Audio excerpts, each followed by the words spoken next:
Hello കുട്ടീസ്. So last ക്ലാസ്സിൽ പറഞ്ഞ കാര്യങ്ങളൊക്കെ മനസ്സിലായിരുന്നു. ഞാനൊന്ന് ടെസ്റ്റ് ചെയ്ത് നോക്കട്ടെ. അപ്പം ഇതിൻ്റെ ആൻസേഴ്സ് കിട്ടുകയാണെങ്കിൽ മാത്രം എൻ്റെ ഈ ക്ലാസ് കണ്ടിന്യൂസ് ആയിട്ട് കണ്ടാൽ മതി കേട്ടോ.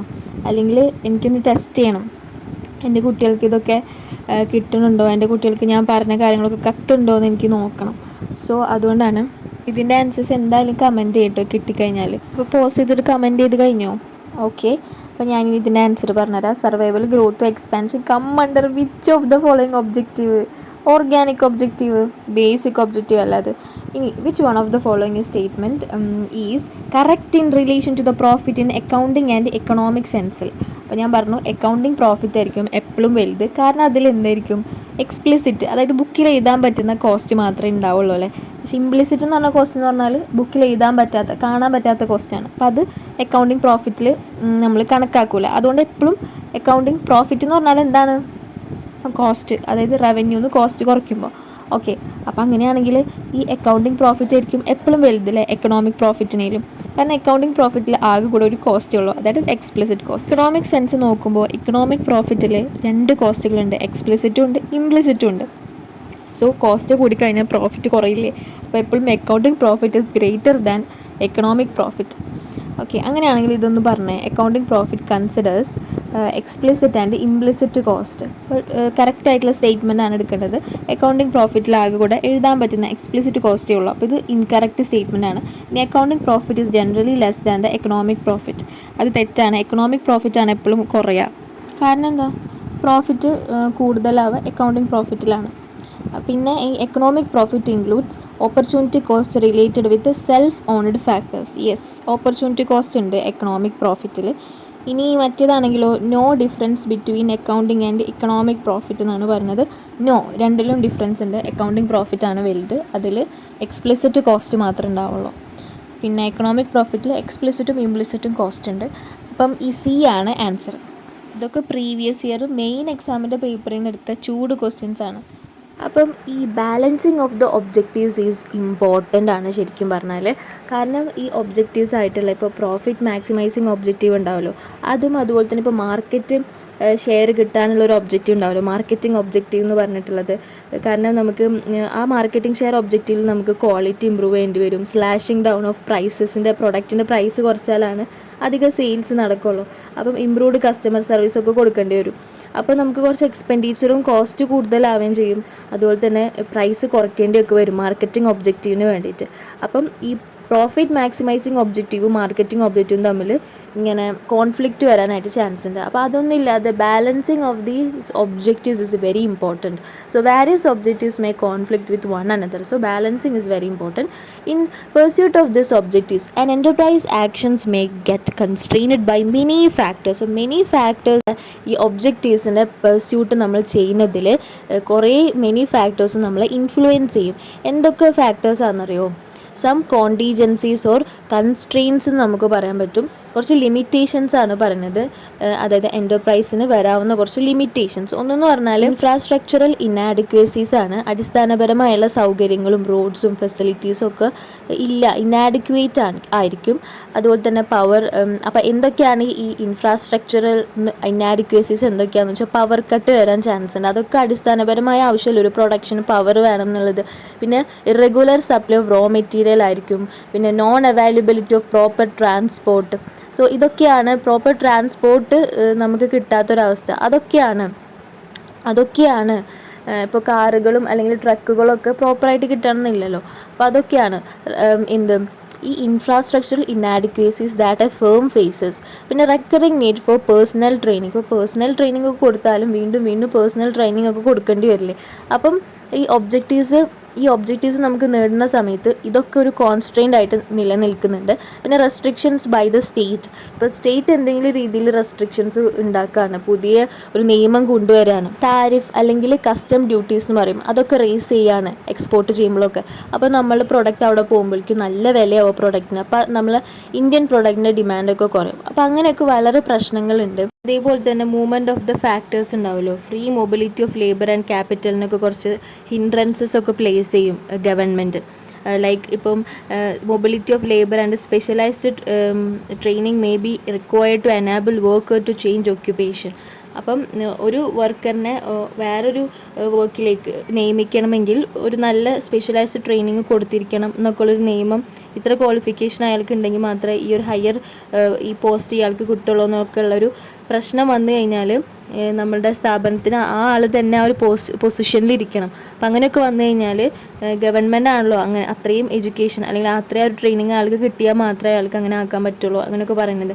അപ്പോൾ അതൊക്കെ these contingencies may make attainment of maximum profit a difficult task ആക്കി മാറ്റും എന്നാണ് പറയുന്നത്. ഡിമാൻഡിൽ ഫ്ലക്ച്വേഷൻസ് വരും. എന്തുകൊണ്ട്? എക്കണോമിക് കണ്ടീഷൻസ് ഒക്കെ കാരണം. ഓക്കെ, പിന്നെ ഇനേബിലിറ്റി ടു ഫൈൻഡ് സ്കിൽഡ് വർക്കർ, അങ്ങനത്തെ ഒരു പ്രശ്നമുണ്ട്. പിന്നെ lack of knowledge and information, ഇത് ഇൻപുട്ട് പ്രൈസസിനൊക്കെ പറ്റിയിട്ടുള്ള ആ ഒരു പ്രൈസിൽ എത്ര ഫ്ലക്ച്വേഷൻസ് വന്നിട്ടുണ്ട് അങ്ങനത്തെ കാര്യങ്ങളൊന്നും നമുക്കറിയില്ല. അതുപോലെ ടെക്നോളജിക്ക് എത്ര പ്രൈസ് ആണെന്നുള്ളതൊക്കെ ഒന്നും നമുക്കറിയില്ല. അതൊക്കെയാണ് ഈ എൻ്റർപ്രൈസിൻ്റെ വരാവുന്ന പ്രോബ്ലംസ്. പിന്നെ sudden changes in the government policies, അത് പ്രശ്നമാണ്. ഇപ്പോൾ ഗവൺമെൻറ് ഇങ്ങനെ പോളിസീസ് വെക്കും റിഗാർഡിങ് ലൊക്കേഷൻ, ഇവിടെ ലൊക്കേറ്റ് ചെയ്യാൻ പാടുള്ളൂ, ഇങ്ങനത്തെ ഇൻഡസ്ട്രീസ് ഇവിടെ മാത്രമേ ലൊക്കേറ്റ് ചെയ്യാൻ പാടുള്ളൂ, പിന്നെ പ്രൈസസ് ഇത്ര കൂട്ടി ഇത്ര മാത്രമേ പാടുള്ളൂ, പിന്നെ ടാക്സ് ഇത്ര വേണം, പ്രൊഡക്ഷൻ ഇങ്ങനെയാണ് ചെയ്യാൻ പാടുള്ളൂ എന്നൊക്കെ പറയും. അങ്ങനത്തെ റെസ്ട്രിക്ഷൻസൊക്കെ ഗവൺമെൻറ് അല്ലെങ്കിൽ പുതിയ നയങ്ങളൊക്കെ ഗവൺമെൻറ് കൊണ്ടുവരും. ഈ ലൊക്കേഷനൊക്കെ ഈ ബാക്ക്വേർഡ് ഏരിയസിൽ കൊണ്ടുവന്നാൽ മാത്രമേ നിങ്ങൾക്ക് ഇങ്ങനെ പ്രിവിലേജ് കിട്ടുള്ളൂ എന്നൊക്കെ പറയും ചിലപ്പോൾ. ശരിക്കും അങ്ങനെ ഉണ്ട്. അങ്ങനെ ബാക്ക്വേർഡിലൊക്കെ ഇങ്ങനെ ഇൻഡസ്ട്രീനെ ലൊക്കേറ്റ് ചെയ്ത് കഴിഞ്ഞാൽ നല്ല കൺസെഷൻ റേറ്റിൽ സബ്സിഡി ഒക്കെ കൊടുക്കും. കൺസെഷൻ റേറ്റിൽ ഇലക്ട്രിസിറ്റി ഒക്കെ പ്രൊവൈഡ് ചെയ്യുന്നൊക്കെയുള്ള സ്കീമൊക്കെ ഉണ്ട് ഗവൺമെൻറ്റിന്. അത് പോസിറ്റീവ് സൈഡല്ലേ. അല്ലാണ്ട് തന്നെ ഫേമിന് വേറെ രീതിയിലും ടാക്സ് ഒക്കെ കൂടിക്കഴിഞ്ഞാൽ ഭയങ്കരമായിട്ട് എഫക്റ്റ് ചെയ്യും. അതുകൂടാതെ തന്നെ natural calamities also force to implement policies. ഇപ്പോൾ നാച്ചുറൽ കലാമിറ്റീസ് ഒക്കെ വന്നു കഴിഞ്ഞാൽ ഭയങ്കര പ്രശ്നമാണല്ലേ. ഫയർ ആയാലും ഫ്ലഡ് ആയാലും അതൊക്കെ അഡീഷണൽ ബേർഡൻ ആണല്ലേ ഒരു ഫേമിന് കൊടുക്കുന്നത്. അപ്പോൾ അവരുടെ പ്ലാനൊക്കെ അത് ഡിഫീറ്റ് ദെയർ പ്ലാനൊക്കെ ആകെ പൊട്ടിപ്പാളീസാവും ബിക്കോസ് ഓഫ് ദ അപ്രതീക്ഷിതമായി വന്ന ഒരു നാച്ചുറൽ കലാമിറ്റി കാരണം. ഈ ഗവൺമെൻറ്റിൻ്റെ പോളിസീസ് എന്നൊക്കെ പറഞ്ഞാൽ ഈ ഫിസിക്കൽ പോളിസീസൊക്കെ ഗവൺമെൻറ് ചെയ്യില്ല. ലീഗൽ റെഗുലേറ്ററി അല്ലെങ്കിൽ കോൺട്രാക്ച്വൽ റിക്വയർമെൻറ്റ്സ് ഒക്കെ ഗവൺമെൻറ് ചെയ്യില്ലേ. ഭയങ്കരമായിട്ട് ഇൻഫ്ലേഷനാണ് രാജ്യത്ത് നടക്കണമെന്നുണ്ടെങ്കിൽ, എല്ലാ പ്രൊഡക്റ്റിനും ഭയങ്കര പ്രൈസാണ്, എല്ലാവരുടെ കയ്യിലും പ്രൈസ് ഉണ്ടെങ്കിൽ കോൺട്രാക്ച്വൽ മെഷേഴ്സ് ഗവൺമെൻറ് എടുക്കില്ലേ. മാക്രോ സ്റ്റെബിലൈസേഷൻ മെഷറൊക്കെ എടുക്കും. അപ്പോൾ ആ സമയത്ത് പ്രോഫിറ്റൊക്കെ കുറയാൻ തുടങ്ങും. അങ്ങനത്തെ ഒക്കെ പ്രശ്നങ്ങളുണ്ട്. പിന്നെ ഈ ഇൻഫ്ലേഷൻ ഇൻക്രീസ് ചെയ്താൽ ഇൻട്രസ്റ്റ് റേറ്റും ബാങ്ക് ഇൻക്രീസ് ചെയ്യും. അപ്പോൾ നമുക്ക് ബോറോയിങ്സ് ചെയ്യുമ്പോൾ നല്ല ഇൻട്രസ്റ്റും കൂടെ കൂടുമ്പോൾ ബോറോയിങ്സ് ഭയങ്കര കോസ്റ്റ്ലി ആവും ക്യാപിറ്റലിന് വേണ്ടിയിട്ടുള്ള. അൺഫേവറബിൾ ആയിട്ടുള്ള എക്സ്ചേഞ്ച് റേറ്റ് ആണ്, എപ്പോഴും ഫ്ലക്ച്വേറ്റ് ചെയ്തുകൊണ്ടിരിക്കും, ലൈക്ക് സ്റ്റേബിൾ അല്ലാത്ത രീതിയിൽ. അങ്ങനെയാണെങ്കിൽ ട്രേഡ് നടത്തുമ്പോൾ ഭയങ്കര ബുദ്ധിമുട്ടാണല്ലേ. റുപ്പി ഡീവാലുവേഷനൊക്കെ ആണെങ്കിൽ കുഴപ്പമില്ല, എക്സ്പോർട്ടൊക്കെ നല്ല എങ്ങനെ എൻകറേജ് ചെയ്യും, നല്ലോണം ഫോറിൻ കറൻസി കൂടുതൽ കിട്ടും. പക്ഷേ അത് കറൻസി വാല്യൂ അപ്രീസിയേഷൻ ആണെന്നുണ്ടെങ്കിൽ നമുക്ക് ഫോറിൻ കറൻസി അത്ര കിട്ടൂല അല്ലേ. അപ്പോൾ എക്സ്പോർട്ടൊക്കെ ഡിസ്കറേജ് ആണ് ചെയ്യുക. കാരണം എക്സ്പോർട്ടഡ് ഗുഡ്സ് ഇവിടെ നിന്നുള്ളത് കോസ്റ്റ്ലിയർ ആയി മാറുമ്പോൾ ഫോറിൻ എക്സ്ചേഞ്ച് റേറ്റിൽ ഭയങ്കരമായിട്ടുള്ള ഫ്ലക്ച്വേഷൻ വന്നു കഴിഞ്ഞാൽ എക്സ്പോർട്ടും ഇമ്പോർട്ടൊക്കെ ചെയ്യുമ്പോൾ ആ ഒരു കോണ്ടിജൻസി അല്ലെങ്കിൽ ആ ഒരു പ്രശ്നം ഭയങ്കരമായിട്ടുണ്ടാവും. വ്യാപാരത്തിൽ നമുക്ക് പെട്ടെന്ന് ആ ഒരു ചേഞ്ച് കാണാൻ പറ്റും. അപ്പോൾ അസ്ഥിരമായിട്ടുള്ള വൊളാറ്റിലിറ്റി ആയിരിക്കും, അല്ലെങ്കിൽ സ്റ്റേബിൾ അല്ലാത്ത എക്സ്ചേഞ്ച് റേറ്റ് എപ്പോഴും ബുദ്ധിമുട്ടാണ് ബിസിനസ് ചെയ്യാൻ വേണ്ടിയിട്ട്. അത് റോ മെറ്റീരിയൽസിൻ്റെ റേറ്റ് കൂട്ടും, പിന്നെ ക്യാപിറ്റൽ, ലേബർ കോസ്റ്റ് അതൊക്കെ കൂട്ടും. അതുപോലെ തന്നെ ബഡ്ജറ്റിന് അത് എഫക്റ്റ് ചെയ്യും, ഫിനാൻഷ്യൽ പ്ലാൻസ് ഓഫ് ദ ഫേമിന് അത് എഫക്റ്റ് ചെയ്യും. അപ്പം അങ്ങനെ കുറേ കോണ്ടിജൻസീസും പ്രശ്നങ്ങളൊക്കെ ഉണ്ട്. ഇതൊന്നും ചോദിക്കില്ല, ടെക്സ്റ്റിലുള്ളതുകൊണ്ട് വെറുതെ പറഞ്ഞെന്നുള്ളൂ. ഇതേപോലെ തന്നെ എൻ്റർപ്രൈസിൻ്റെ പ്രോബ്ലംസ് എന്ന് പറഞ്ഞിട്ട് ടെക്സ്റ്റിൽ കൊടുത്തിട്ടുണ്ട്. ഫസ്റ്റത്തേതാണ് പ്രോബ്ലംസ് റിലേറ്റിംഗ് ടു ഒബ്ജക്റ്റീവ്. അതെന്ന് പറഞ്ഞാൽ ഞാൻ നേരത്തെ പറഞ്ഞ പോലെ തന്നെ ഒബ്ജക്റ്റീവ് തമ്മിൽ കോൺഫ്ലിക്റ്റ് ചെയ്യും. ഒബ്ജക്റ്റീവ് ഓഫ് മാക്സിമൈസിങ് പ്രോഫിറ്റും objective of increasing the market ഷെയറും തമ്മിൽ നല്ല രീതിയിൽ എന്ത് ചെയ്യും, പൊരുത്തപ്പെട്ടിട്ട് പോവില്ല. കാരണം ഒന്നെന്ന് പറഞ്ഞാൽ പ്രൈസ് കുറയ്ക്കണം, ഒന്നെന്ന് പറഞ്ഞാൽ പ്രൈസ് കൂട്ടണം അല്ലേ. അതുകൊണ്ട് പിന്നെ problems relating to location and size of the plant. ഈ ഇൻഡസ്ട്രി ലൊക്കേറ്റ് ചെയ്യേണ്ടത് നിയർ ദ റോ മെറ്റീരിയൽസ് കിട്ടുന്ന സ്ഥലത്താണോ അതോ ഇത് ഫൈനൽ മാർക്കറ്റിൽ എത്തിക്കുന്ന സ്ഥലത്ത് നിയർ ദ മാർക്കറ്റാണോ നമ്മൾ ലൊക്കേഷൻ ഓഫ് ഇൻഡസ്ട്രി വെക്കേണ്ടതെന്നൊക്കെ ഉള്ളത് ഫേം ഡിസൈഡ് ചെയ്യേണ്ട ഡിസിഷൻ പ്രോബ്ലം വരുന്നൊരു ഏരിയ ആണ്. പിന്നെ ഫേമിന് കോസ്റ്റ് ഓഫ് ദ ലേബർ, പിന്നെ ഫെസിലിറ്റീസ്, കോസ്റ്റ് ഓഫ് ട്രാൻസ്പോർട്ടേഷൻ അതൊക്കെ കണക്കാക്കണം അല്ലേ. അതാണ് കോസ്റ്റ് ബെനിഫിറ്റ് അനാലിസിസ്. എവിടെ വേണം നമ്മൾ, ഇവിടെ ചില ഏരിയയിൽ കോസ്റ്റ് ഓഫ് ലേബറൊക്കെ ഇന്നതായിരിക്കും അല്ലേ, പിന്നെ കോസ്റ്റ് ഓഫ് ട്രാൻസ്പോർട്ടേഷനും ഇന്നതൊക്കെ ആയിരിക്കും. അപ്പോൾ അതൊക്കെ കോസ്റ്റ് ബെനിഫിറ്റ് അനാലിസിസ് ഒക്കെ എടുത്ത് മനസ്സിലാക്കിയിട്ട് വേണം ഇൻഡസ്ട്രി ലൊക്കേറ്റ് ചെയ്യാൻ വേണ്ടിയിട്ട്. Right location which is most economical ആയിട്ടുള്ളൊരു ലൊക്കേഷൻ ആയിരിക്കണം നമ്മൾ തിരഞ്ഞെടുക്കേണ്ടത്. പിന്നെ ഈ സൈസ് ഓഫ് ദ ഫേം ഉണ്ടല്ലോ, അതിലും പ്രോബ്ലംസ് ഉണ്ടാവും. അതായത് സ്മോൾ സ്കെയിൽ യൂണിറ്റ് ആണോ ലാർജ് സ്കെയിൽ യൂണിറ്റ് ആണോ ഉണ്ടാക്കേണ്ടത് എന്നുള്ളത്. അപ്പം അതിൽ നമ്മൾ കൺസിഡർ ചെയ്യേണ്ടത് ടെക്നിക്കൽ, അതുപോലെ managerial, marketing, financial aspect of the proposed business നമ്മൾ നോക്കണം. സ്കെയിൽ ഓഫ് ഓപ്പറേഷൻ എന്താണെന്ന് തീരുമാനിക്കുന്നതിന് മുമ്പ് നമ്മൾ ഇതൊക്കെ കൺസിഡർ ചെയ്യണം. ഇപ്പോൾ ന്യൂ യൂണിറ്റ് തുടങ്ങുമ്പോൾ ഈ വക കാര്യങ്ങളെല്ലാം ഫിനാൻഷ്യൽ ആസ്പെക്റ്റ് നോക്കണം. നമ്മളിൽ എത്ര മണി ഉണ്ട് അതിനനുസരിച്ചിട്ടായിരിക്കും നമ്മൾ ഈ പറഞ്ഞ പോലെ സ്മോൾ സ്കെയിൽ യൂണിറ്റ് ആണോ അതോ ലാർജ് സ്കെയിൽ യൂണിറ്റ് ആണോ നമ്മൾ പുതിയതായിട്ട് തുടങ്ങേണ്ടത് എന്നുള്ളത് തീരുമാനിക്കുന്നത്. ഇനി problem relating to selecting and organising physical facilities. നമ്മുടെ ഒരു ലാർജ് സ്കെയിൽ പ്രൊഡക്ഷൻ ആണെങ്കിൽ നമുക്ക് use of elaborate, specialised and complicated machinery and പ്രോസസ്സൊക്കെ ഉണ്ടായിരിക്കുന്നുണ്ട്. അപ്പോൾ അതൊക്കെ ആയിരിക്കും നമ്മൾ സെലക്ട് ചെയ്ത് ഓർഗനൈസ് ചെയ്യേണ്ടത്. പിന്നെ നമ്മൾ ആ റിലേറ്റീവ് കോസ്റ്റും എഫിഷ്യൻസിയും ഒക്കെ നമ്മൾ കണക്കിലെടുക്കും അല്ലേ. പിന്നെ പ്രോബ്ലംസ് റിലേറ്റിംഗ് ടു ഫിനാൻസ് ആണല്ലേ. പ്രോബ്ലംസ് റിലേറ്റിംഗ് ടു ഫിനാൻസിൽ എൻ്റർപ്രൈസ് എന്തായാലും ഫിസിക്കൽ പ്ലാനിങ് മാത്രമല്ല ഒരു എക്സ്പേർട്ട് ഫിനാൻഷ്യൽ പ്ലാനിങ്ങും കൂടെ കൊണ്ടുവരണം. അപ്പോൾ ഫിനാൻഷ്യൽ പ്ലാനിങ് എന്ന് പറഞ്ഞാൽ എന്താണെന്നറിയോ? It involves a determination of the amount of funds required for the enterprise with reference to the physical plans already prepared. Financial planning എന്ന് പറഞ്ഞാൽ ഓൾറെഡി ഫിസിക്കൽ പ്ലാനിംഗ് ഒക്കെ നമ്മൾ ഇന്ന ടെക്നോളജി, ഇന്ന പ്ലാറ്റ്ഫോം, ഇന്ന ഇവിടെ ലൊക്കേഷൻ ഓഫ് ഇൻഡസ്ട്രി വെക്കണം എന്നൊക്കെ നമ്മൾ വിചാരിച്ചിട്ടുണ്ടാവുമല്ലോ. അപ്പോൾ അതിനുള്ള ഫണ്ട് അറേഞ്ച് ചെയ്യുക എന്നുള്ളതാണ് ഫിനാൻഷ്യൽ പ്ലാനിങ്ങിലുള്ളത്. ആ ഫിസിക്കലായിട്ടുള്ള പ്ലാൻസിനെ ഇംപ്ലിമെൻറ്റ് ചെയ്യാനായിട്ടുള്ള എത്ര എമൗണ്ട് ഓഫ് ഫണ്ട്സ് വേണോ അത് നമ്മൾ ഡിറ്റർമൈൻ ചെയ്യണം. പിന്നെ assessment of demand and cost of its product. അപ്പം ഡിമാൻഡ് എത്രത്തോളം ഉണ്ടാവും, എത്രത്തോളം കോസ്റ്റ് ഈ പ്രൊഡക്റ്റിന് വേണം, അതൊക്കെ ഫിനാൻഷ്യൽ പ്ലാനിങ്ങിൽ പെട്ടതാണ്. പിന്നെ estimation of profit on investment and comparison with the profit of comparable existing concerns. അപ്പം estimation of profit on investment. അപ്പോൾ ഞാനിത് ഇത്ര മണി ഞാൻ ഇൻവെസ്റ്റ് ചെയ്ത് എത്ര പ്രോഫിറ്റ് എനിക്ക് കിട്ടും എന്നുള്ളതൊന്ന് അറിഞ്ഞു വെക്കണം. പിന്നെ comparison with the profit of the comparable existing concerns to find whether the proposed investment will be profitable. കുറേ കമ്പയർ ചെയ്യാൻ പറ്റുന്ന, കുറേ രീതിയിൽ നമുക്ക് കമ്പയർ ചെയ്യാൻ പറ്റുന്ന പ്രൊജക്റ്റ് നമ്മളെ മുമ്പിലുണ്ടാവും. അപ്പോൾ ഏത് പ്രൊജക്റ്റിൽ നിന്നാണ് നല്ല പ്രോഫിറ്റ് കിട്ടണമെന്നുള്ളത് നമ്മൾ അവസാനം നമ്മളത് മനസ്സിലാക്കണം അല്ലേ. ഏത് പ്രൊജക്റ്റിൽ ഞാൻ ഇൻവെസ്റ്റ് ചെയ്താലാണ് എനിക്ക് നല്ലോണം പ്രോഫിറ്റ് കിട്ടുക എന്നുള്ളത്. അപ്പോൾ അതും ഫിനാൻഷ്യൽ പ്ലാനിങ്ങിൽ പെട്ടതാണ്. പ്രോഫിറ്റിനെ കമ്പയർ ചെയ്യണം. ഓക്കെ. പിന്നെ determining capital structure, appropriate time for financing the enterprise. അപ്പം ഈ അപ്രോപ്രിയേറ്റ് ആയിട്ടുള്ള ഒരു ടൈമും നമ്മൾ കണ്ടുപിടിക്കണം അല്ലേ. എപ്പോഴാണ് നമ്മൾ ഈ എൻ്റർപ്രൈസ് തുടങ്ങേണ്ടതെന്നൊക്കെ ഉള്ളത്. അപ്പോൾ ആ ടൈമിനനുസരിച്ചിട്ട് ഫണ്ട് അവൈലബിൾ ആക്കുക, അങ്ങനെയൊക്കെ ഉള്ളതാണ് ഫിനാൻഷ്യൽ പ്ലാനിങ്. പിന്നെ problems relating to organization structure. Okay, അതെന്ന് പറഞ്ഞാൽ ഓർഗനൈസേഷണൽ സ്ട്രക്ചർ എന്ന് പറഞ്ഞാൽ അറിയാമല്ലോ, ഇങ്ങനെ ഡിപ്പാർട്ട്മെൻ്റ് ആയിട്ട് തിരിച്ചിട്ടല്ലേ ഉണ്ടാവുക. അപ്പം അതുകൊണ്ട് തന്നെ ഈ സ്പെഷ്യലൈസ്ഡ് ഫങ്ഷൻസ് ആയിട്ട് ഇങ്ങനെ തിരിച്ചിട്ടുണ്ടാവും. പ്രോപ്പർ ഡിപ്പാർട്ട്മെൻറ്റ്സ് ഉണ്ടാവും ഫോർ ഈച്ച് സ്പെഷ്യലൈസ്ഡ് ഫങ്ഷന്. അപ്പം അവരുടെ എല്ലാവരുടെയും ഫങ്ഷൻസ് ക്ലിയർലിയും പ്രോപ്പർലിയും ലേ ഡൗൺ ചെയ്യണം നമ്മൾ. പിന്നെ ഇൻ്റർ റിലേഷൻഷിപ്പ് ഉണ്ടാവുമല്ലോ. എന്തായാലും ഓരോ ഡിപ്പാർട്ട്മെൻറ്റും തമ്മിൽ ഡിപ്പെൻഡൻസ് ഉണ്ടാവും, കൺട്രോളിലായാലും അതോറിറ്റിയിലായാലും റെസ്പോൺസിബിലിറ്റിയിലായാലും. അപ്പോൾ അതൊക്കെ പ്രോപ്പർലി ഡിഫൈൻഡ് ആയിരിക്കണം. അപ്പം ഇതിൻ്റെ absence of the clearly defined റോൾസും റിലേഷൻഷിപ്പിൻ്റെ ഒക്കെ ആബ്സെൻസ് ഉണ്ടെങ്കിൽ എന്തായാലും ഇത് enterprise may not be able to function എഫിഷ്യൻ്റായിട്ട് ഫങ്ഷൻ ചെയ്യാനായിട്ട് പറ്റില്ല എൻ്റർപ്രൈസ് എന്നാണ് പറയുന്നത്. ഇങ്ങനെ ഈ റോൾസും കാര്യങ്ങളൊക്കെ കൃത്യമായിട്ട് പറഞ്ഞിരിക്കണം.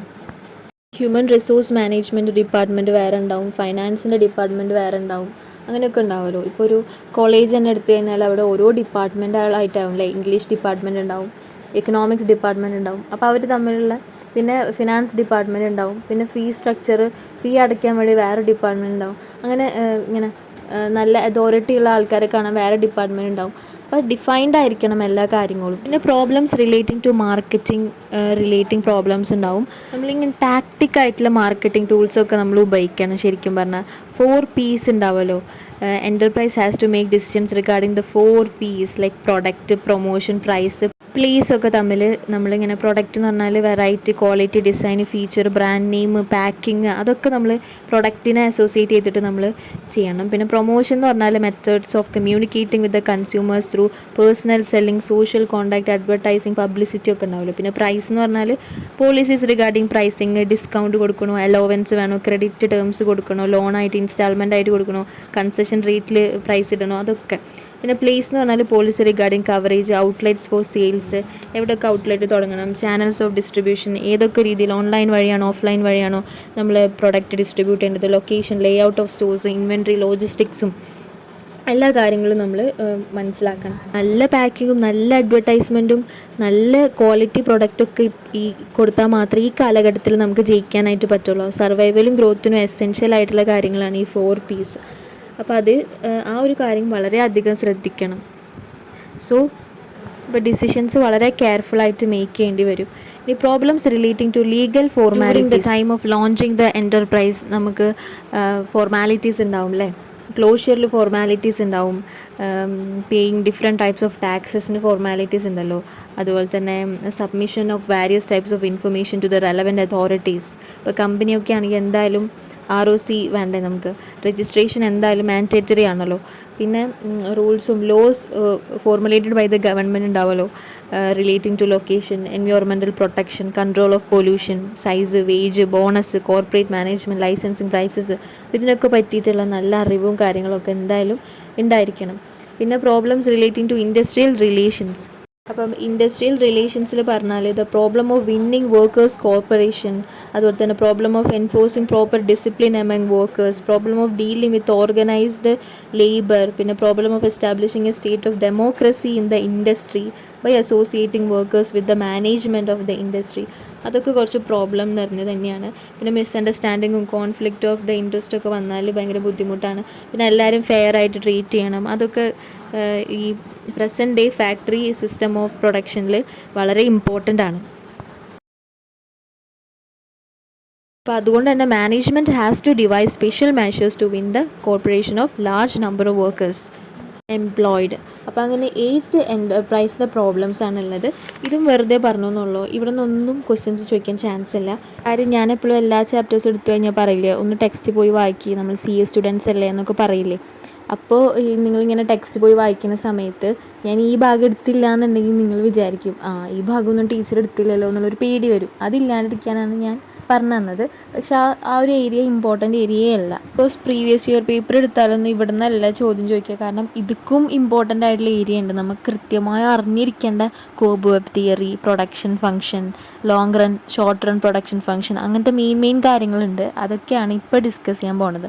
അതാണ് ഏറ്റവും ഇമ്പോർട്ടൻ്റ്. അപ്പോൾ ഇമ്പോർട്ടൻ്റ് ആയ കാര്യങ്ങൾ എക്സാമിന് ചോദിക്കുള്ളൂ. ഇവിടെ നിന്ന് ക്വസ്റ്റ്യൻ ചോദിക്കാനാണ് ചാൻസ്. പ്രൊഡക്ഷൻ ഫംഗ്ഷൻ എന്ന് പറഞ്ഞാൽ എന്താ? അതൊരു ടെക്നോളജിക്കൽ റിലേഷനാണ് ബിറ്റ്വീൻ ഇൻപുട്സ് ആൻഡ് ഔട്ട്പുട്ട്സ്. അപ്പോൾ ക്വാണ്ടിറ്റി എന്ന് പറഞ്ഞിട്ട് നമുക്ക് ഔട്ട്പുട്ടായിട്ട് കിട്ടൂലേ, അതെന്ന് പറഞ്ഞാൽ എന്താണെന്നറിയോ? Function of ABCD and H ആണ്. അതായത് ഫംഗ്ഷൻ ഓഫ് ദ ഇൻപുട്ടാണ് കേട്ടോ. നമ്മൾ എന്തൊക്കെ ഇൻപുട്ട് കൊടുക്കുന്നു അതിനനുസരിച്ചുള്ള ക്വാണ്ടിറ്റി ഓഫ് ഔട്ട്പുട്ട് ആയിരിക്കും നമുക്ക് കിട്ടുന്നത്. ഓക്കെ, അപ്പം എന്തൊക്കെ ഇൻപുട്ട് കൊടുക്കുന്നു അതിനനുസരിച്ചുള്ള ക്വാണ്ടിറ്റി ഓഫ് ഔട്ട്പുട്ട് ആയിരിക്കും കിട്ടുന്നത്. അപ്പോൾ ഇൻപുട്ടിനെ ആശ്രയിച്ചിരിക്കും അല്ലേ ആ ക്വാണ്ടിറ്റി ഓഫ് ഔട്ട്പുട്ട്. അപ്പോൾ അതിനെ ഡിപ്പെൻഡൻറ്റ് വേരിയബിൾ എന്ന് നമുക്ക് പറയാം. ഇൻപുട്ട് ആണെങ്കിൽ ഇൻഡിപെൻഡൻറ്റ് വേരിയബിൾ, കാരണം ഇൻപുട്ടിനെ ആശ്രയിച്ചിട്ടാണ് ക്വാണ്ടിറ്റി ഇരിക്കുന്നത്. അപ്പോൾ ഈ പ്രൊഡക്ഷൻ ഫംഗ്ഷൻ എക്സ്പ്ലെയിൻ ചെയ്യുമ്പോൾ 3 മെയിൻ അസംഷൻസുമലാണ് അല്ലെങ്കിൽ ഡിസ്ക്ലെയിമേഴ്സുമലാണ് ഇത് ബിൽഡായിട്ടുള്ളത് ഓഫ് പ്രൊഡക്ഷൻ ഫംഗ്ഷൻ. ഇത് തെറ്റിക്കഴിഞ്ഞാൽ പ്രൊഡക്ഷൻ ഫംഗ്ഷനും തെറ്റും. അപ്പം സ്പെസിഫിക് പീരീഡ് ഓഫ് ടൈമിൽ ഉള്ളൊരു ക്വാണ്ടിറ്റിയാണ് ഇവിടെ പറഞ്ഞത്. Not accumulated output over time. അതായത് quantity is not measured of accumulated output over time. അപ്പോൾ ഓവർ ടൈമിൽ ഉള്ളൊരു അക്യുമുലേറ്റഡ് ആയിട്ടുള്ളൊരു ഔട്ട്പുട്ട് അല്ല നമ്മളിവിടെ ഉദ്ദേശിക്കുന്നത്. നമ്മളൊരു സ്പെസിഫിക് പീരീഡ് ഓഫ് ടൈമിൽ എത്രത്തോളം ക്വാണ്ടിറ്റി നമുക്ക് ഉണ്ടാക്കാൻ പറ്റും ഇത്ര ഇൻപുട്ട് വെച്ചിട്ട്, അതാണ് ഇവിടെ ഉദ്ദേശിക്കുന്നത്. അല്ലാതെ ഇത്രയും ഒരു വർഷം എത്ര ഔട്ട്പുട്ട് ടേൺ ഓവർ, എത്ര സെയിൽസ് നടന്നു, അതല്ല ഇവിടെ ഉദ്ദേശിക്കുന്നത്. പിന്നെ എപ്പോഴും സ്റ്റേറ്റ് ഓഫ് ദി ആർട്ട് ഉണ്ടല്ലോ, അതെപ്പോഴും സ്റ്റേറ്റ് ഓഫ് ദി ആർട്ട് എന്ന് പറഞ്ഞാൽ ആ ടെക്നോളജി ഉപയോഗിക്കുന്നതുണ്ടല്ലോ, ആ ടെക്നോളജി നമ്മൾ ചേഞ്ച് ചെയ്യാൻ പാടില്ല. അതെപ്പോഴാണ് ടെക്നോളജി ചേഞ്ച്ഡ് ആവുക? ന്യൂ ഇന്നോവേഷൻസ് വന്നാലാണ്. അപ്പം ഇന്നോവേഷൻസും വരാനായിട്ട് പാടില്ല. അപ്പോൾ ഒന്നാമത്തെ കാര്യം എന്താണ്? സ്പെസിഫിക് പീരീഡ് ഓഫ് ടൈമിന് ഉള്ളൊരു ക്വാണ്ടിറ്റിയാണ് ഇവിടെ ഉദ്ദേശിക്കുന്നത് പ്രൊഡക്ഷൻ ഫംഗ്ഷൻ എന്ന് പറഞ്ഞാൽ. അതുപോലെ തന്നെ സ്റ്റേറ്റ് ഓഫ് ആർട്ട്, ഒരു രീതിയിലും ആ ഒരു ആർട്ട് മാറാൻ പാടില്ല, ടെക്നോളജി ഒന്നും മാറാൻ പാടില്ല, ഇന്നോവേഷൻ ഒന്നും വരാൻ പാടില്ല. പിന്നെ output at maximum level. Output എപ്പോഴും ഒരു എൻ്റർപ്രൈസിൻ്റെ പ്രൊഡക്ഷൻ്റെ കാര്യം പറഞ്ഞാൽ മിനിമം കോസ്റ്റ് മാക്സിമം യൂട്ടിലൈസേഷൻ അല്ലെങ്കിൽ മാക്സിമം ഔട്ട്പുട്ടാണ്. അപ്പോൾ ഔട്ട്പുട്ട് മാക്സിമം ലെവലിൽ വരണം എന്നുള്ളതാണ് മെയിൻ ആയിട്ടുള്ള കാര്യം. അപ്പോൾ ഇതൊക്കെ ഉണ്ടെങ്കിലാണ് പ്രൊഡക്ഷൻ ഫംഗ്ഷൻ കംപ്ലീറ്റ് ആവുള്ളൂ. ഈ പ്രൊഡക്ഷൻ ഫംഗ്ഷൻ്റെ ഡെഫിനിഷൻ ഉണ്ട്. അതെന്ന് പറഞ്ഞാൽ relationship between maximum amount of output. ഞാൻ പറഞ്ഞില്ലേ എപ്പോഴും ഔട്ട്പുട്ട് പറയുമ്പോൾ മാക്സിമം എമൗണ്ട് എന്ന് പറയാം പ്രൊഡ്യൂസ്ഡ് ആൻഡ് വിത്ത് ഗിവൺ ആയിട്ടുള്ള ക്വാണ്ടിറ്റീസ് ഓഫ് ഇൻപുട്ട് ആയിരിക്കണം ഉപയോഗിച്ചിട്ടുണ്ടാവുക ടു പ്രൊഡ്യൂസ് ദാറ്റ് ഔട്ട്പുട്ട്. അപ്പോൾ മാക്സിമം എമൗണ്ട് ഓഫ് ഔട്ട്പുട്ട് ഉണ്ടാക്കുക എന്നുള്ളതാണ് for given state of technology. അപ്പോൾ ഞാൻ പറഞ്ഞ പോലെ തന്നെ ഗിവൺ സ്റ്റേറ്റ് ഓഫ് ടെക്നോളജി ആയിരിക്കണം, ടെക്നോളജി മാറാനായിട്ട് പാടില്ല. അതാണ് പ്രൊഡക്ഷൻ ഫംഗ്ഷൻ. അപ്പം ഈ ഒരു പ്രൊഡക്ഷൻ ഫംഗ്ഷൻ്റെ ഈ maximum amount of output with given input എന്ന് പറഞ്ഞിട്ടുണ്ടല്ലോ, ആ സംഭവം പറഞ്ഞത് സാമുവൽസൺ ആണ്. അപ്പോൾ എൻ്റെ എക്സാമിന് ചോദിച്ച ചോദ്യമാണ് ആരാണ് പ്രൊഡക്ഷൻ ഫംഗ്ഷൻ്റെ ഡെഫിനിഷൻ പറഞ്ഞതെന്ന്. വളരെ ഇമ്പോർട്ടൻ്റ് ആണ്. സാമുവൽസൺ ആണ് പ്രൊഡക്ഷൻ ഫംഗ്ഷൻ്റെ ഡെഫിനിഷൻ പറഞ്ഞത്. അല്ലെങ്കിൽ ഇൻ അതർ വേർഡ്സ് നമുക്ക് ഇങ്ങനെയും പറയാം, minimum quantities of various inputs for given quantity of output. അപ്പം വാരിയസ് ഇൻപുട്ട്സ് കൊണ്ട് നമുക്ക് എങ്ങനെ ഒരു ഗിവൺ നമ്മൾ വിചാരിച്ച ഒരു മാക്സിമം ക്വാണ്ടിറ്റിയിലേക്ക് എത്തിക്കാൻ പറ്റും എന്നുള്ളത്. ഓക്കെ, അത് ജസ്റ്റ് കാര്യമാക്കണ്ട, അത്ര തന്നെ വിചാരിച്ചാൽ മതി. Minimum quantities of various inputs ഉപയോഗിച്ചുകൊണ്ട് നമ്മൾ വിചാരിച്ചൊരു ഗിവൺ ക്വാണ്ടിറ്റി ഓഫ് ഔട്ട്പുട്ട് ഉണ്ടാക്കാൻ പറ്റുക എന്നുള്ളതും പ്രൊഡക്ഷൻ ഫംഗ്ഷൻ തന്നെയാണ്. ഉണ്ടോ ഇത് മെയ് എക്സാമിൻ്റെ പേപ്പറിൽ നിന്ന് എടുത്ത ക്വസ്റ്റ്യൻ ആണ്. The minimum quantities of various inputs that are required to yield a given quantity of output is termed as. കണ്ടോ, given quantity of output minimum quantities of various input വെച്ചിട്ട് ഫംഗ്ഷൻ എന്ത് ഫംഗ്ഷനാണ്? Production function. അപ്പോൾ option C ആണ് answer. കണ്ടോ, direct question ആണ്. പിന്നെ ഈ ഔട്ട്പുട്ട് എന്ന് പറയുമ്പോൾ നമ്മൾക്ക് വോളിയം ഓഫ് ഗുഡ്സും സർവീസും നമുക്ക് പറയാം ഔട്ട്പുട്ട് എന്ന് പറഞ്ഞാൽ. ഇപ്പോൾ ഇൻപുട്ട് എന്ന് പറഞ്ഞാൽ ഡിഫറെൻറ്റ് ഫാക്ടേഴ്സ് ഓഫ് പ്രൊഡക്ഷനാണ്, ലാൻഡ്, ലേബർ, ക്യാപിറ്റൽ, എൻ്റർപ്രൈസ്. ഇനിയിപ്പോൾ നമ്മൾ പറഞ്ഞല്ലോ ക്വാണ്ടിറ്റി എന്ന് പറഞ്ഞത് എന്താണ്? ഫംഗ്ഷൻ ഓഫ് ഈ L, K എന്ന് പറഞ്ഞാൽ ഈ പറഞ്ഞ പോലെ തന്നെയുള്ള ഇൻപുട്സിനെയാണ്. L എന്ന് പറഞ്ഞാൽ ലേബർ, ഇൻപുട്സ് എന്ന് പറഞ്ഞാൽ ഫാക്ടേഴ്സ് ഓഫ് പ്രൊഡക്ഷനാണ് ഉദ്ദേശിക്കുന്നത്. പിന്നെ K എന്ന് ഉദ്ദേശിക്കുന്നത് ക്യാപിറ്റലാണ്, Q എന്ന് പറഞ്ഞാൽ ഔട്ട്പുട്ടാണ്. അപ്പോൾ നമ്മളിങ്ങനെ നമ്മുടെ ലേബർ ഉപയോഗിച്ചിട്ട്, ഇപ്പോൾ ഒരു എഡ്യൂക്കേഷണൽ ഇൻസ്റ്റിറ്റ്യൂഷൻ ആണെങ്കിൽ ലേബർ ഉപയോഗിച്ചിട്ട് എഡ്യൂക്കേഷൻ എന്ന് പറഞ്ഞാൽ സർവീസ് കൊടുത്തുകൊണ്ട് നമ്മൾ പാസ്സാക്കിയിട്ടൊരു സ്റ്റുഡൻറ്റിനെ എടുക്കുമ്പോൾ ഔട്ട്പുട്ടായിട്ടുള്ളൊരു CA-ക്കാരൻ അല്ലെങ്കിൽ CA-ക്കാർ വരും അല്ലേ, അതെന്ന് പറഞ്ഞാലും സർവീസാണല്ലോ ഔട്ട്പുട്ടായിട്ട് വരുന്നത്. പ്രൊഡക്ഷൻ ഫംഗ്ഷൻ പറയുമ്പോൾ തന്നെ ഒഴിവാക്കാൻ പറ്റാത്ത കാര്യമാണ് ഷോർട്ട് റൺ പ്രൊഡക്ഷൻ ഫംഗ്ഷൻ ഉണ്ട്, ലോങ് റൺ പ്രൊഡക്ഷൻ ഫംഗ്ഷൻ. എന്താണ് ഷോർട്ട് റൺ പ്രൊഡക്ഷൻ ഫംഗ്ഷൻ അറിയോ? At least one of the input remain unchanged during that period. അതായത് ഒരു ഇൻപുട്ട് മാത്രം ചേഞ്ച് ചെയ്യാൻ പാടില്ല, ബാക്കിയുള്ളതൊക്കെ ചേഞ്ച് ചെയ്തോളൂ എന്നുള്ളതാണ് ഈ ഷോർട്ട് റൺ പ്രൊഡക്ഷൻ ഫംഗ്ഷൻ്റെ പ്രത്യേകത. അതായത് ഇപ്പോൾ ക്യാപിറ്റൽ എടുത്തോ, ഷോർട്ട് റണ്ണിൽ ഞാൻ ഇത്ര ക്യാപിറ്റൽ ഇൻവെസ്റ്റ് ചെയ്തു, അതിലും കൂടുതലൊന്നും എനിക്ക് ഇൻവെസ്റ്റ് ചെയ്യാൻ പറ്റില്ല. അപ്പം ബാക്കിയുള്ള റോ മെറ്റീരിയലും ലേബറും കാര്യങ്ങളൊക്കെ മാറിക്കോട്ടെ. ഒരു ഫാക്ടർ ഓഫ് പ്രൊഡക്ഷൻ എന്തായാലും റിമെയിൻ അൺചേഞ്ച്ഡ് ആയിരിക്കണം. അതിനെയാണ് ഷോർട്ട് റൺ പ്രൊഡക്ഷൻ ഫംഗ്ഷൻ എന്ന് പറയുന്നത്. അപ്പം ക്വാണ്ടിറ്റീസ് ഓഫ് ക്യാപിറ്റൽ ഫിക്സ്ഡ് ആക്കിയിട്ട് by varying amount of other factors like ലേബറും റോ മെറ്റീരിയലും. അപ്പം ഇതിനെ തന്നെ ലോ ഓഫ് വാരിയബിൾ പ്രൊപ്പോർഷൻ എന്ന് പറയും. ഈ ഷോർട്ട് റൺ പ്രൊഡക്ഷൻ ഫംഗ്ഷന് ലോ ഓഫ് വാരിയബിൾ പ്രൊപ്പോർഷൻ എന്ന് പറയും. ഇപ്പം സപ്പോസ് ടേക്ക് ദിസ് എക്സാമ്പിൾ. ഇപ്പം നമ്മൾ ക്യാപിറ്റൽ ഫിക്സ്ഡ് ആക്കി വെച്ചു, business of making various types of ഡ്രസ്സാണ് നമ്മളെ ബിസിനസ്. അപ്പോൾ അങ്ങനെയാണെങ്കിൽ എന്തുകൊണ്ടാണ് ഈ ഷോർട്ട് റൺ പ്രൊഡക്ഷൻ ഫംഗ്ഷന് ലോ ഓഫ് വാരിയബിൾ പ്രൊപ്പോർഷൻ എന്നുള്ള പേര് കിട്ടാൻ കാരണം എന്നാണ് ഞാൻ പറഞ്ഞുതരാൻ പോകുന്നത്. വളരെ സിമ്പിളാണ്, നല്ല ഒരു ലോജിക്കലി കണക്ട് ചെയ്യാൻ പറ്റുന്ന നല്ല രസമുള്ള ഒരു പ്രൊപ്പോർഷൻ എന്ന് പറഞ്ഞിട്ട് വാരിയബിൾ പ്രൊപ്പോർഷൻ എന്ന് പറയുമ്പോൾ കണക്ട് ചെയ്യുന്ന ഒരു സംഭവമാണ് ഈ ഡയഗ്രത്തിൽ നിന്ന് കിട്ടാൻ പോകുന്നത്. ഇപ്പോൾ ആ ഒരു കുഞ്ഞിക്കട്ടല്ലേ, അത് ക്യാപിറ്റലാണെന്ന് വിചാരിക്കുക, അത് മാറാൻ പാടില്ല, ഏതെങ്കിലും ഒരു ഫാക്ടർ ഒരിക്കലും മാറാൻ പാടില്ലല്ലോ. അപ്പോൾ ആ ക്യാപിറ്റലിനെ ഫിക്സ്ഡ് ആക്കി വെക്കുക. പിന്നെ ഫസ്റ്റത്തെ ഇതിൽ ആ ലേബർ ഉണ്ടല്ലോ, ആ ലേബർ മാറും. അപ്പോൾ ലേബർ കുറച്ച് വലുതായി മാറി. റോ മെറ്റീരിയൽ നോക്കിക്കഴിഞ്ഞാൽ കണ്ടോ, റോ മെറ്റീരിയൽ ഇത്ര ഉണ്ടായിരുന്നത് പിന്നെ ചെറുതായിട്ട് ഒന്ന് എന്ത് ചെയ്തു, ഇൻക്രീസ് ചെയ്തു. അപ്പോൾ അല്ലെങ്കിൽ ചേഞ്ച് വന്നു. അപ്പം ക്യാപിറ്റൽ ഒരു ഫാക്ടർ മാത്രം ഫിക്സ്ഡ് ആയിട്ട് തന്നെ ഇരുന്നു, ബാക്കിയുള്ളതിലൊക്കെ ചേഞ്ച് വന്നു അല്ലേ. പക്ഷേ ഈ ചേഞ്ച് സെയിം പ്രൊപ്പോർഷനിലാണോ ചേഞ്ച് വന്നത്? അല്ലല്ലോ. രണ്ടും സെയിം പ്രൊപ്പോർഷനിലാണോ ചേഞ്ച് വന്നത്? അല്ല. ലേബർ കുറച്ച് അധികം ഇൻക്രീസ് ചെയ്തു, ആ ഒരു പിക്ചർ കണ്ടാൽ തന്നെ അറിയാമല്ലോ നമുക്ക്. പിന്നെ റോ മെറ്റീരിയൽ കുറച്ച് ഇൻക്രീസ് ചെയ്തു. ഇത് രണ്ടും സെയിം പ്രൊപ്പോർഷനിലൊന്നല്ലല്ലോ ഇൻക്രീസ് ചെയ്തത്, വാരിയബിൾ പ്രൊപ്പോർഷനിലല്ലേ ഇത് ഇൻക്രീസ് ചെയ്തത്. അതുകൊണ്ടാണ് ഇതിനെ ലോ ഓഫ് വാരിയബിൾ പ്രൊപ്പോർഷൻ എന്ന് പറയുന്നത്. പിന്നെ ഇതിനെ തന്നെ ലോ ഓഫ് ഡിമിനിഷിങ് റിട്ടേൺസ് എന്ന് പറയും ഈ ഷോർട്ട് റൺ പ്രൊഡക്ഷൻ ഫംഗ്ഷന്. കാരണം ഈ ഷോർട്ട് റൺ പ്രൊഡക്ഷൻ ഫംഗ്ഷൻ്റെ ഗ്രാഫ് വരയ്ക്കുമ്പോൾ അവിടെ ഇങ്ങനെ ഡിമിനിഷിങ് റിട്ടേൺസ് തരുന്നുണ്ട് നമുക്ക്. ഓക്കെ, അപ്പോൾ അതുകൊണ്ടാണ് അതിനെ ഡിമിനിഷിങ് റിട്ടേൺസ് എന്ന് പറഞ്ഞിട്ടുള്ളൊരു സ്റ്റേജ് അതിലുണ്ട്. അതുകൊണ്ടാണ് ലോ ഓഫ് ഡിമിനിഷിങ് റിട്ടേൺസ് എന്ന് ഷോർട്ട് റൺ പ്രൊഡക്ഷൻ ഫംഗ്ഷന് പറയുന്നത്. When does the law of variable proportions or the law of diminishing returns become relevant? Variable proportion അല്ലെങ്കിൽ ഡിമിനിഷിങ് റിട്ടേൺസ് എന്ന് പറഞ്ഞാൽ എന്താ? ഷോർട്ട് റൺ പ്രൊഡക്ഷൻ ഫംഗ്ഷൻ അല്ലേ. അപ്പോൾ ഓപ്ഷൻ ബി ആണ് answer, in the short run. ഇത് മെയ് എക്സാമിൻ്റെ പേപ്പറിൽ ഉണ്ടായിരുന്നതാണ് കേട്ടോ, മെയിൻ എക്സാമിൻ്റെ. അതുപോലത്തെ ചീകള ക്വസ്റ്റ്യൻസേ വരുള്ളൂ. ഈ ലോങ് റൺ പ്രൊഡക്ഷൻ ഫംഗ്ഷനെ തന്നെ പ്ലാനിങ് ഹൊറിസോൺ എന്ന് പറയും. കാരണം ലോങ് റൺ ആകുമ്പോൾ നമുക്ക് കുറച്ച് പ്ലാൻ ചെയ്യാനുള്ള സമയം കിട്ടുമല്ലോ. So all factors of production R variable. അപ്പോൾ എല്ലാ ഫാക്ടേഴ്സ്, ക്യാപിറ്റലായാലും റോ മെറ്റീരിയൽ ആയാലും പൈസയൊക്കെ നമുക്ക് ഫണ്ടൊക്കെ അറേഞ്ച് ചെയ്യാൻ പറ്റും, ബോറോയിങ്സ് എടുത്തിട്ടായാലും ഒക്കെ. അപ്പോൾ നമുക്ക് എല്ലാ ഫാക്ടേഴ്സ് ഓഫ് പ്രൊഡക്ഷനെയും വാരി ചെയ്യാനായിട്ട് സാധിക്കും. അപ്പം ഈ ലോങ് റണ്ണിൽ എല്ലാ ഫാക്ടേഴ്സ് ഓഫ് പ്രൊഡക്ഷനും വാരി ചെയ്യും. So install new machines and capital equipment. അതുപോലെ തന്നെ അപ്പാർട്ട് ഫ്രം ഇൻക്രീസിങ്, ഇതൊക്കെ ഒപ്പം ആണ് ഇൻക്രീസ് ചെയ്യുക. ഒപ്പം, അതായത് സെയിം പ്രൊപ്പോർഷനിലായിരിക്കും ഇൻക്രീസ് ചെയ്യുക. ബിഹേവിയർ ഓഫ് പ്രൊഡക്ഷൻ എന്ന് പറഞ്ഞാൽ ഓൾ ഫാക്ടേഴ്സ് ആർ വാരിഡ് ആയിരിക്കും. Is the subject matter of law of returns to scale എന്ന് പറയും. അപ്പോൾ എപ്പോഴും ലോങ് റൺ എന്ന് പറഞ്ഞാൽ സ്കെയിൽ എന്ന് പറഞ്ഞ വേർഡ് ഓർക്കണം. ലോങ് റൺ എന്ന് പറഞ്ഞാൽ സ്കെയിൽ എന്ന് പറഞ്ഞ വേർഡ് ഓർക്കണം. അപ്പോൾ law of returns to scale എന്നാണ് ഈ ലോങ് റൺ പ്രൊഡക്ഷൻ ഫംഗ്ഷൻ്റെ മറ്റൊരു പേര്. ഈ ലോങ് റൺ പ്രൊഡക്ഷൻ ഫംഗ്ഷന് ഈ law of returns to scale എന്നുള്ള പേര് വരാൻ കാരണം ഈ all the factors are increased or decreased in the same proportion. അതുകൊണ്ടാണ് അതിന് സ്കെയിൽ എന്ന് പറഞ്ഞത്. ചേഞ്ച് ഇൻ ദ സ്കെയിൽ എന്ന് പറഞ്ഞത് സെയിം പ്രൊപ്പോർഷനിലായിരിക്കും. മറ്റോടത്ത് വാരിയബിൾ പ്രൊപ്പോർഷനിലാണ് ചേഞ്ച് വരാമെന്നുണ്ടെങ്കിൽ ഈ ലോങ് റണ്ണിൽ സെയിം പ്രൊപ്പോർഷനിലാണ് ചേഞ്ച് വരിക. ഇപ്പോൾ റിട്ടേൺസ് ടു സ്കെയിൽ എന്ന് പറഞ്ഞാൽ changes in the output when all the factors of production is increased. In other words പറയുകയാണെങ്കിൽ change in the scale means all the factors are increased or decreased in same proportion. Scale എന്ന് ഉദ്ദേശിച്ചാൽ തന്നെ അപ്പോൾ തന്നെ മനസ്സിൽ വരണം അത് long run ആണ്. സ്കെയിൽ മീൻസ് ലോങ് റൺ ആണ്. അപ്പം all factors are increased or decreased in same proportion. അപ്പോൾ returns to scale refers to option B നോക്കിയാൽ changes in output as a result of proportionate change in all factors of production. Option D വായിക്കുമ്പോൾ changes in output as a result of variation in factor proportions. അപ്പോൾ എങ്ങനെ പ്രൊപ്പോർഷൻസിൽ variation വരുന്നു എന്നൊന്നും പറയുന്നില്ലല്ലോ. അപ്പോൾ അതിനേക്കാളൊക്കെ നല്ല answer option B തന്നെയാണ്. Returns to സ്കെയിലിന് 3 രീതിയിലുണ്ട്. കോൺസ്റ്റൻറ്റ് റിട്ടേൺസ് ടു സ്കെയിലുണ്ട്, ഇൻക്രീസിങ് റിട്ടേൺസ് ടു സ്കെയിലുണ്ട്, ഡിക്രീസിങ് റിട്ടേൺസ് ടു സ്കെയിലുണ്ട്. അപ്പോൾ എന്താണ് കോൺസ്റ്റൻറ്റ് റിട്ടേൺസ് ടു സ്കെയിൽ? അപ്പം increase all factors in given proportion, output increase in the same proportion. Same ആയിട്ട്, ഈക്വൽ ആയിട്ട്.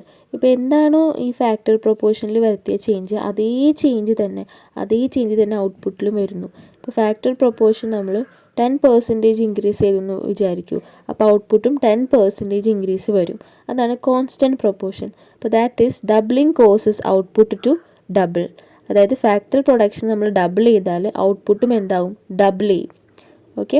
ഇനി നെക്സ്റ്റ് ആണ് റിട്ടേൺസ് ടു സ്കെയിലിൽ ഇൻക്രീസിങ് റിട്ടേൺസ് ടു സ്കെയിൽ എന്ന് വെച്ചാൽ increase in all factors leads to more than proportionate increase in output. അപ്പം നമ്മൾ എത്രയാണോ ഫാക്ടേഴ്സിൽ ഇൻക്രീസ് ചെയ്ത് അതിനേക്കാൾ കൂടുതൽ ഔട്ട്പുട്ട് വരുന്ന അവസ്ഥയാണ് ഇൻക്രീസിങ് റിട്ടേൺസ് ടു സ്കെയിൽ. അപ്പം ഇവിടുത്തെ പ്രത്യേകത സ്കെയിൽ ആയതുകൊണ്ട് തന്നെ ലാർജ് സ്കെയിൽ എന്നാണ് ഉദ്ദേശിക്കുന്നത്. അതായത് ലോങ് റൺ ആണ് ഉദ്ദേശിക്കുന്നത്. ഓൾ ഫാക്ടേഴ്സ് എപ്പോഴും വാരിയിങ് ആയിരിക്കും.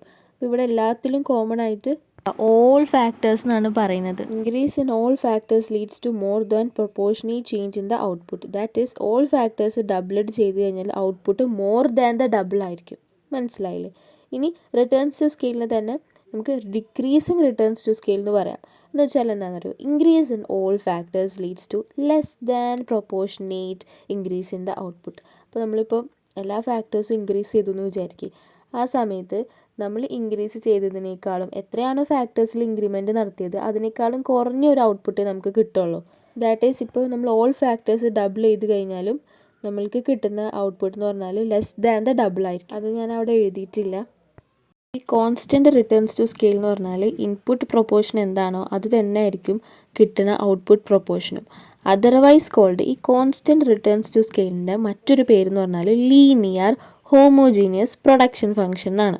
മറക്കരുത്, ലീനിയർ ആണ്, ഹോമോജീനിയസ് ആണ് പ്രൊഡക്ഷൻ ഫംഗ്ഷൻ. ഹോമോജീനിയസിൻ്റെ അർത്ഥം തന്നെ അറിയാലോ, സെയിം ആയിരിക്കും, യൂണിഫോം ആയിരിക്കും. അപ്പം എന്താണോ ഫാക്ടർ കൊടുത്തത് അതേപോലത്തെ സെയിം ആയിട്ടുള്ള ഔട്ട്പുട്ട് അല്ല വരുന്നത്. Individual firm passes through a long phase of constant returns to scale in its life time. ഈ ക്വസ്റ്റൻ ഒന്ന് നോക്കിയാൽ linear homogeneous production function is another name for what? Constant returns to scale അല്ലേ.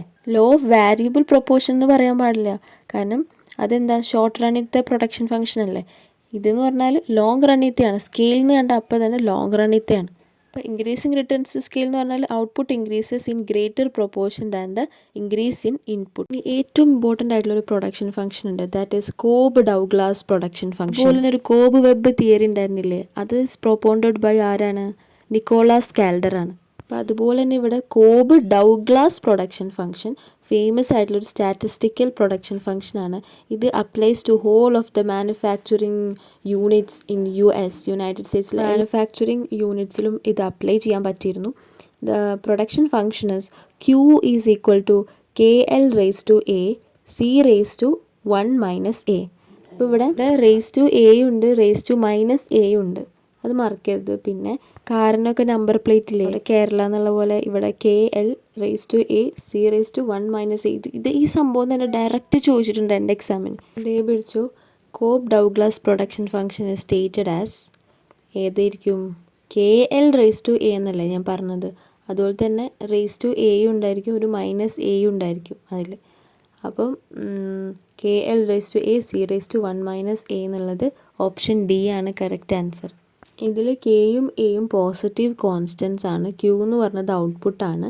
ഇൻപുട്ടായിട്ടുള്ള എല്ലും സിയും എന്ന് പറഞ്ഞാൽ ഇൻപുട്ട് ആയിട്ടുള്ള ലേബറും ക്യാപിറ്റലുമാണ്. Conclusion drawn from the famous ഈ സ്റ്റാറ്റിസ്റ്റിക്കൽ പ്രൊഡക്ഷൻ ഫംഗ്ഷൻ ഉണ്ടല്ലോ, അതായത് കോബ് ഡൗഗ്ലാസ് പ്രൊഡക്ഷൻ ഫംഗ്ഷനിൽ എന്ത് കൺക്ലൂഷനാണ് കിട്ടിയത്?